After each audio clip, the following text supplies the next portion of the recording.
Well, today's an important day because last night the Treasurer delivered the so-called budget for 2020. Of course, we're having an October delivery because we couldn't hold it in May, because May, in the middle of May, where we traditionally announce the budget, we had COVID, so there was a lockdown, so we couldn't do it. And you got to say it's the toughest gig in the world right now to deliver a budget, so-called budget, in October post-COVID. And it's the toughest gig to be the Treasurer of the country and or the Prime Minister, because at the end of the day, you're forced to sell the traditional budget. And in selling the traditional budget through the various mediums, the mediums are going to depend on which sort of side of the ledger they sit on. The various mediums are going to start to either criticise you or they're going to laud you as something brilliant. We're business owners.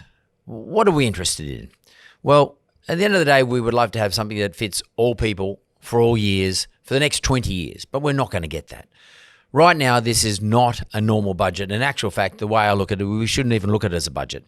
We should be looking at this as just an additional stimulus package that our government is prepared to go into the red for. In other words, borrow money against, to drag us out of the recession that may well present itself to us in a heavy sense sometime next year if we don't spend some money, if the government doesn't spend some money.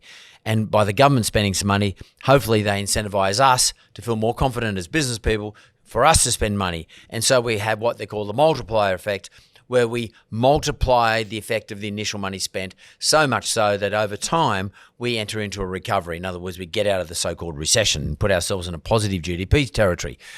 The point being here is this government, the Morrison government, they have to sell this to the media first, so the media then will sell it to us. And it's a tough gig to do. And the media is going to deconstruct or destroy what the government's constructed. It's very hard to construct something. It's very easy to destroy something or deconstruct something. So, for example, you can hear a lot about this. Well, why has the government offered the incentive to business owners to employ people who have been on the job seeker queue and who are under the age of 35 to come and work for them, on the basis that those business owners will get $200 a week incentive to employ those particular individuals under 35? Why has the government put a 35-year-old cutoff? Well, there's a whole lot of probably economic reasons around it, but the most important thing is here is that it's not possible for the government to make it for every single employee in the country. It's just not possible. Now, the media are going to pick on that. Now, the point of the government is that they build a full package of incentives, not just this one particular one. So it's very easy to deconstruct what the government has prepared and try and make the budget look like it's inadequate, because bad news sells stories, and it sells media and it sells clicks.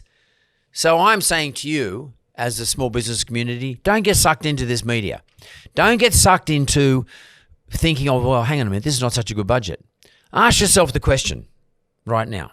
If you are 25 or 30 years of age and you're on job seeker and you would love to get a job anywhere, and someone, because they are getting an incentive from the government to get $200 a week towards the cost of employing you, would you rather have that job, have that place to go every day and be part of that business community? Or would you rather worry about how's the government going to fund this in 10 or 15 years' time? Are you worried now about your now? Because this so-called budget, this incentive package, this stimulus package is here for the now. It's not worrying about the future. Now, that doesn't mean the future is meaningless. The future doesn't matter. That's not the point. The point is here we have to do something today to solve the problem. And the only thing we can do today is have the government spend some money. Now, ordinarily, if it's an ordinary year, if it's a normal budget year, we can say we know what happened last year. We can make some assumptions for this year. We can grow the economy a little bit extra. We know we're going to collect taxes from all the people who normally earn them the same amount of money they earned as last year in a normal year. And as a result of that, we can predict what we can afford to spend money on. But this year's different. We already know that there are millions, at least 3 million people who have been able to get JobKeeper because the businesses that they are employed in have 30% less turnover than they did the same period last year, which tells you something. those businesses who have got 30% less turnover compared to what they had last year are going to pay a lot less tax to the government this year, which means the government's got nowhere near the revenue that they normally get to fund this sort of expenditure. So where the hell are they going to get the money? There's only one place to get the money. They're going to borrow the money. They can't print the money. They're going to borrow the money. And why wouldn't they borrow the money? Interest rates are like 1% for governments to borrow. We've got a AAA rated country here. Our balance sheet is AAA rated by the independent agencies, the rating agencies. And as a result of that, we can borrow money as cheap as anyone in the world. And it's very low interest rates. So why wouldn't the government borrow? And we haven't borrowed that much money relative to our GDP in the past. So we have capacity to borrow as well as we have capacity to pay. So it makes sense for the government to borrow money. And by the way, I just said to you, the government's not going to raise the money from revenues because business owners aren't going to pay as much tax this year. So therefore, it makes sense to borrow the money, to build up our debt, and we'll deal with the debt down the track, years to come. You can't try and deal now with the debt in years to come. You can't try and deal with that now and at the same time throw money at the economy, because there's only one way we're going to throw money at the economy. That is, we're going to have to borrow it. So you can't solve the two things at once. So don't listen to the media who are going to start telling you, oh, the government's borrowing too much money. We're going to have a net debt of $1 trillion. They're not borrowing that money and sticking it under their pillows case and praying it's going to be a nice day tomorrow afternoon or something. They're not doing that. They are borrowing the money and spending it immediately, and it's being spent for the betterment of this country to dig our way out of the recession. And we've got great capacity in this country to do something like that. So if you are looking at this budget and you're reading all the commentaries, just look at the important things that come out of this so-called, I'm now calling a stimulus package. It's not really a budget. A budget's something you do in normal times. This is a package to stimulate the economy to get us back to normal times. We should start looking at budgets like the way we used to look at them in a couple of years' time when things are back to normal. Right now, we look at all this as stimulus. So, for example, I just told you about the $200 for business owners who employ people who've been on job seeker and are under the age of 35. A great incentive. People will go and employ people. Yeah, you'll probably get some people who are going to game it. So what? There's some people going to game it. Some people game everything. We just have to make sure that the management and the systems around are satisfactory or sufficient to catch those people trying to game it. And you would hope that people wouldn't game it, but you will always get people gaming it. The government has also announced the continuation or the expansion of the investment allowance, or the so-called investment allowance, which basically means you spend money now in this financial year and next financial year on any investment for your business, and assuming it's a depreciable asset, what would ordinarily be something you could depreciate, you get to write that off immediately. So if you make $1 million in revenue and you go and spend $1 million on a new tractor or something like that, that means you are going to pay tax at zero because your net income is zero. You're basically going to get a tax deduction for $1 million on that new tractor. Ordinarily, you would have to depreciate that maybe $200,000 a year over the next 5 years. So that's a great incentive. Also, improvements to depreciable assets are going to be able to be written off immediately. And that goes up to companies up to $5 billion worth of turnover. So it's not like that doesn't have the $50 million cap on it. It's $5 billion worth of turnover. So that pretty much covers every company in this country. And that's a big deal. That's a really great incentive. So, I think we need to understand what that means, though, is that the government's basically foregoing tax by allowing those deductions, which means they're going to go into a deficit. Now, a $200-odd billion deficit sounds a lot. It's the biggest we've ever had, obviously.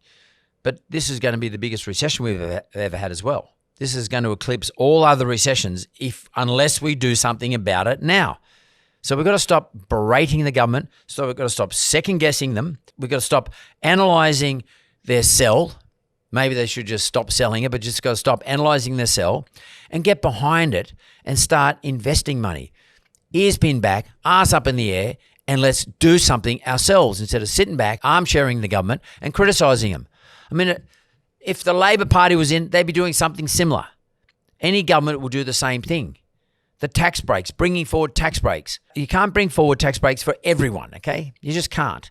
And it's very hard for it to be even-handed. We have a progressive tax system here. So, again, I could sit down and criticise every single incentive that the government's introduced if I wanted to. And unfortunately, those things get more airplay than someone actually standing here like I'm doing now, saying in a positive sense, and I'm not doing this because I like Morrison or I like Frydenberg. It's not because of that reason. This is what we as Australians need to do. We've got to get behind these incentives. No one carried on when JobKeeper was introduced, when it was first introduced, and that was just basically an incentive. Nobody. No one said anything about when JobSeeker got increased, because it was just an incentive to make us, for JobSeeker people to have more money to spend. No one said anything about the money was given to pensioners back early this year, because that was another incentive. Well, just look at this like an incentive. This is another package of incentives, another pack of initiatives, another package of stimulus to get our country out of the doldrums. And by the way, the choice is this. If you don't have these incentives and we don't go and borrow the money to fund these incentives, we're definitely not going to raise it out of new taxes this year because no one's doing as well. So what we're going to end up with could be a lot worse. It's going to be a long, drawn-out recession, potentially even worse than that, which has the consequences of huge unemployment numbers and a lot of very unhappy people with no purpose, nothing to do, massive queues of people at the job seeker queue.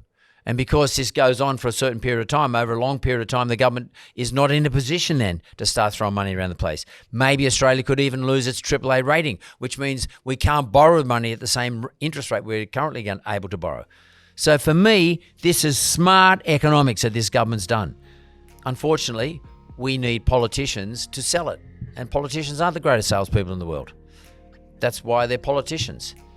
And that's why I said it's the hardest gig there is, selling a stimulus package called a budget in October of 2020 off the back of one of the worst pandemics that we may have ever experienced or may ever experience in our future.